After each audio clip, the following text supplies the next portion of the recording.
तो बताओ कि आगे क्या हो सकता है, किया जा सकता है? अनिकेत, खुद को बेगुनाह साबित करने के लिए हमें साबित करना होगा कि वीडी हम सभी की जान लेना चाहता था और सेल्फ डिफेंस में ही हमारे हाथों मारा गया।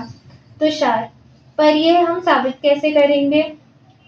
अनिकेत, इसके इसके अलावा और कोई रास्ता नहीं है। यश, तो फिर बताओ, और साबित करने के और कैसे साबित करेंगे कि ये हमारे हाथों सेल्फ डिफेंस में मारा गया है? अनिकेत, काफी सोचा पर इस बारे में कोई रास्ता नजर ही नहीं आ रहा है। प्रणीता, वो तो पता पहले तो क्या पहले वीडी के तो क्या पहले वीडी से भाग रहे थे और अब पुलिस से भागते रहे? पुलिस भी कभी ना कभी तो हम तक पहुंच ही जाएगी और फिर घेर लेगी और फिर खेल खत्म। रॉनी, मेरे हिसाब से एक तरीका है, पर वो पहले वाले से तरीके से भी ज्यादा मुश्किल है। तुषार, क्या तरीका है? रॉनी, यह कि हम उस कॉलर की तलाश करें और जो और वो बताए कि जो हुआ उसके कारण से हुआ। प्रणीता, पर हम उसे कहाँ तलाश करें? रॉनी, करना होगा, वरना हम सब पुलिस की हिरासत में होंगे।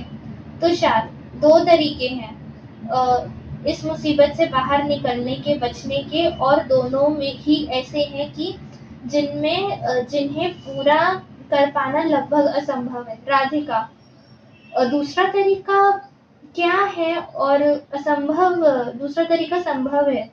रॉनी, वो कैसे?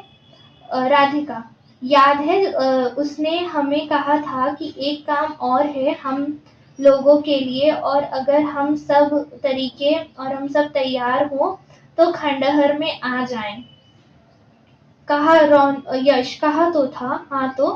राधिका, तो ये कि हम सब खंडहर में चलते हैं। मुझे लगता है कि इस बार वो कॉलर हमारे सामने होगा। प्रणीता, आपको ऐसा कैसे लगता है दीदी? राधिका, वो इसलिए लगता है कि उसे अगर हमें दूसरा काम देना होता तो वो हमें फिर से कॉल पर ही बता देता, काम दे सकता था, पर इस बार उसने हम सभी को उस खंडहर में बुलाया है। राधिका,